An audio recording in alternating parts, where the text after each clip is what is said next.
لو انت من سكان زايد والفيديو ده وصل لك يبقى انت محظوظ جدا، لان احنا فتحنا في الشيخ زايد المركز الدولي للعظام. في مميزات كتيره جدا. اول ميزه عندنا ان احنا وفرنا الاشعاعات سواء رنين او اشعه عاديه او مقطعيه وبخصم 50% عن بره. لو انت كمان احتجت الدكتور تغذيه عشان خشونه الركبه او عشان عندك عمليه قطع في الغضروف الهلالي او في الرباط الصليبي ولازم وزنك ينزل، فاحنا موفرين لك دكتور تغذيه وبرده بخصم 50% لمده معينه. طيب لو انت كمان محتاج جلسات علاج طبيعي قبل العمليه او بعد العمليه، فاحنا برضو عاملين لك خصم يمتد لغايه 50% عندنا. من الاخر بفضل الله عز وجل احنا مركز العظام الوحيد في الشيخ زايد اللي موفرين كل الامكانيات دي في مكان واحد. فالعيان مش هيجي لنا، لو جات لنا عياده عاديه بره فهتقول لك اعمل اشعه في مكان بره وبعدين ارجع لنا بعد اسبوع. احنا وفرنا الوقت ده عليك كعيان.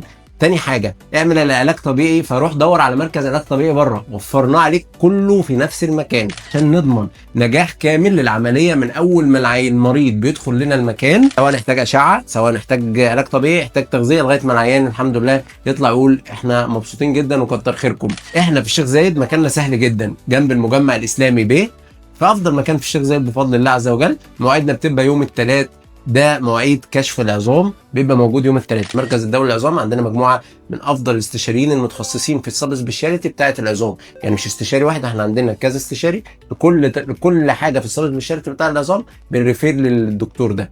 منتظرينكم تحجزوا معانا يوم الثلاث. وما تنساش لو الفيديو ده وصل لك ووصلت للاخر فانت محظوظ، لان انا هقول لك في الاخر ان احنا الحمد لله عاملين خصم 50% على الكشف لمده شهر.